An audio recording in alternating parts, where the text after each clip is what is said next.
Hello everyone, welcome back to my YouTube channel Daras kitchen by Soumya. ఈరోజు మన YouTube ఛానల్లో egg పులుసు preparation.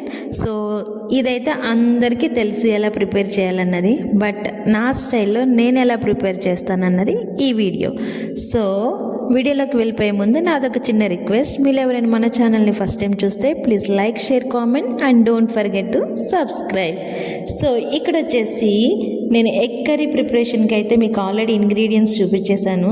So next preparation, so ఇందులోకి జీరా యాడ్ చేసి అండ్ నెక్స్ట్ దీంట్లోకి చిన్నగా చాప్ చేసిన ఆనియన్స్, మిర్చి ఇవన్నీ ఇందులోకి యాడ్ చేయాలన్నమాట.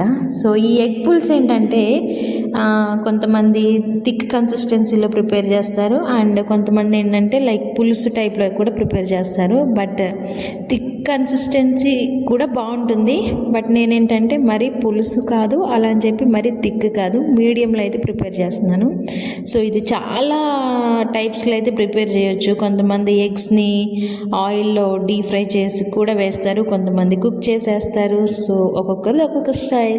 సో నేనైతే నా స్టైల్ అయితే ఇలా చేస్తున్నాను, బట్ కర్రీ మాత్రం టేస్ట్ మామూలుగా ఉండదు. సో ఇవన్నీ గోల్డెన్ బ్రౌన్ కలర్ వచ్చిన తర్వాత ఇందులోకి మనం కారం, సాల్ట్ అండ్ గరం మసాలా కూడా ఇందులోకి యాడ్ చేయాలి. సో ఇది చాలా ఈజీ ప్రాసెస్, మనకు ఒక 10-15 మినిట్స్లో అయిపోతుంది ఈ కర్రీ ప్రిపరేషన్. ఇదేంటంటే నాకు వన్ ఆఫ్ ఫేవరెట్ రెసిపీ అన్నమాట. ఇది కూడా అంటే ఎగ్ పుల్స్ అనేది. ఇది ప్రీవియస్ ఏంటంటే ఇంకా మన అమ్మమ్మ వాళ్ళ కాలంలో అయితే ఇంకా బాగా చేసేవాళ్ళు, అంత టేస్ట్ ఇప్పుడు రావట్లేదు అనుకోండి. బట్ ఇప్పుడైతే ఇక్కడ వచ్చేసి నేను నాటు గుడ్లు అయితే తీసుకుంటున్నాను, నాటు కోడిగుడ్లు.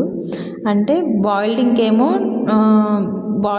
బాయిల్డింగ్ మెథడ్లోనేమో నాటు కోడిగుడ్లు అయితే తీసుకుంటాం, ఆమ్లెట్కి అయితేనేమో వైట్ ఎగ్స్ తీసుకుంటాను. సో ఇందులోకి కొంచెం చింతపండు రసం అండ్ ప్లస్ కొంచెం నార్మల్ వాటర్ కూడా యాడ్ చేయాలి. దీన్ని ఒక 10 మినిట్స్ మనం హై ఫ్లేమ్లో పెడితే ఇది మంచిగా తెరులుతుంది. సో ఇక్కడ వచ్చేసి కొంచెం సాల్ట్, కొంచెం కారం కొంచెం కట్ చేసి ఇందులో యాడ్ చేశాను. సో వాటిని ఈ బాయిలింగ్లోకి యాడ్ చేయాలన్నమాట, పులుసులోకి. సో ఇది అగైన్ మనకి మళ్ళీ ఒక 5-6 మినిట్స్ అయితే కుక్ చేయాలి. సో కన్సిస్టెన్సీ చూడండి, కొంచెం దగ్గరగా అయింది కదా, అలా అని చెప్పి ఇంకా థిక్ కన్సిస్టెన్సీ కాదు, అలా అని మరి వాటర్ టైప్ అయితే కాదు. సో ఇలా నాకైతే చాలా ఇష్టం ఈ రెసిపీ.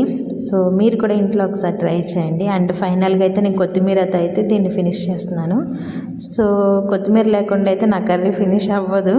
సో ఇందులో కూడా కొత్తిమీర చాలా ఇంపార్టెంట్. నచ్చినట్టయితే please to like, share, comment and don't forget to subscribe.